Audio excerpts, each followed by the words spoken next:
In the quiet farming community of Port Coquitlam, British Columbia, Canada, life moved at a slower pace. Families tended to their homes, farmers worked their land, and neighbors lived side by side without much thought of danger lurking close by. Yet hidden behind the fences of a pig farm, a secret so horrifying would eventually shock not just Canada, but the entire world. Robert William Pickton, a pig farmer with a rough exterior and an unassuming lifestyle, became one of the most infamous serial killers in Canadian history. His name would forever be tied to some of the darkest chapters of true crime. Pickton was born in 1949, raised on the very farm that later became the setting for unimaginable crimes. His upbringing was far from easy. He and his siblings grew up under the stern hand of parents who valued work above all else. Childhood was spent in the mud, tending to animals, and rarely enjoying the freedom that other children had. His education never seemed to fit him, and he withdrew from school as a young man, preferring the isolation of the farm to the demands of the classroom. To neighbors, he was simply another farmer, a man who kept to himself and spent his life among animals and farm equipment. But beneath the surface was a deeply disturbing double life. As Pickton grew older, he began showing strange behaviors that drew quiet attention. He and his brother inherited the family farm, and while his brother focused on machinery and maintenance, Robert ran much of the farm's operations. Their property became known not only for livestock, but also for large, wild parties.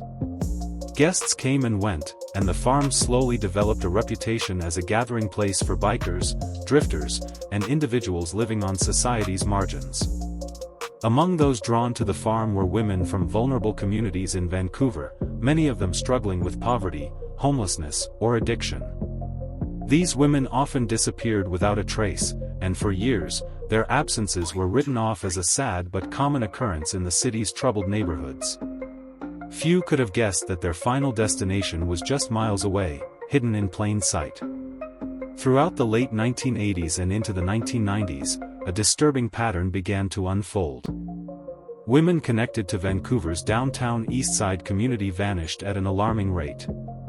Families reported them missing, advocacy groups demanded investigations, but many cases were dismissed as runaways or transient lifestyles. Police were overwhelmed, resources were stretched thin, and the disappearances continued without answers.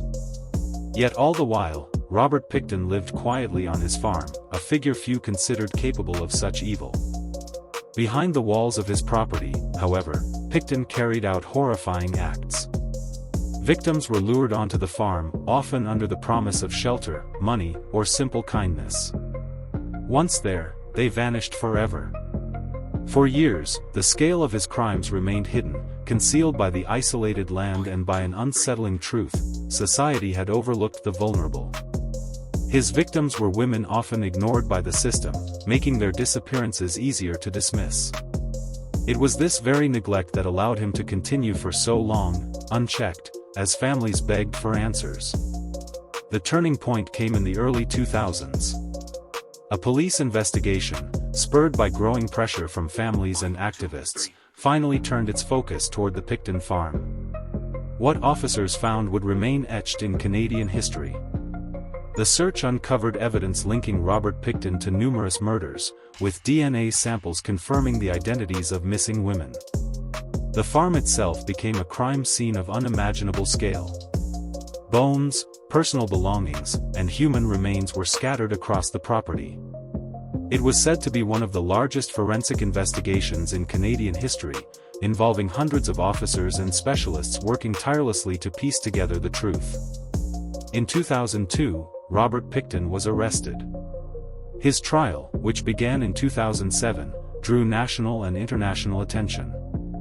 He was charged with multiple counts of murder, and the details revealed in court painted a chilling picture of his crimes. Witnesses described the horrors of the farm, and forensic experts presented the evidence that tied him directly to the victims. The trial was long, emotional, and deeply painful for the families who had waited so long for justice. Pickton was eventually convicted of 6 counts of second-degree murder, though evidence suggested he was responsible for many more deaths. He was sentenced to life in prison without the possibility of parole for 25 years, the maximum penalty in Canada at the time. Yet even after the trial, the scale of his crimes remained difficult to fully comprehend. Official investigation suggested that he may have been connected to as many as 49 deaths, a number that placed him among the most prolific serial killers in history. For the families of the victims, justice was bittersweet. The trial confirmed what many had feared, but it could not bring their loved ones back. The legacy of Pickton's crimes left lasting scars not only on the victims' families, but also on the Canadian justice system. His case revealed flaws in the way missing persons from vulnerable communities were handled. It forced a national reckoning with how society values human life, particularly those on the margins. The investigation led to greater awareness, reforms, and promises that such neglect would never again allow a predator to go unchecked for so long. Even now, years later, the story of Robert Pickton continues to haunt Canada. His farm no longer stands as it once did, but its memory lingers in the minds of those who lived through the fear, the loss, and the pain. True crime followers around the world study his case as both a chilling story and a tragic lesson in what happens when warning signs are missed, when the cries of the vulnerable go unheard. And so, as his name remains forever linked to infamy, the question lingers at the end of his story: if someone like Robert Pickton could hide in plain sight for so many years, how many others might still be out there, unnoticed, waiting for the world to look the other way?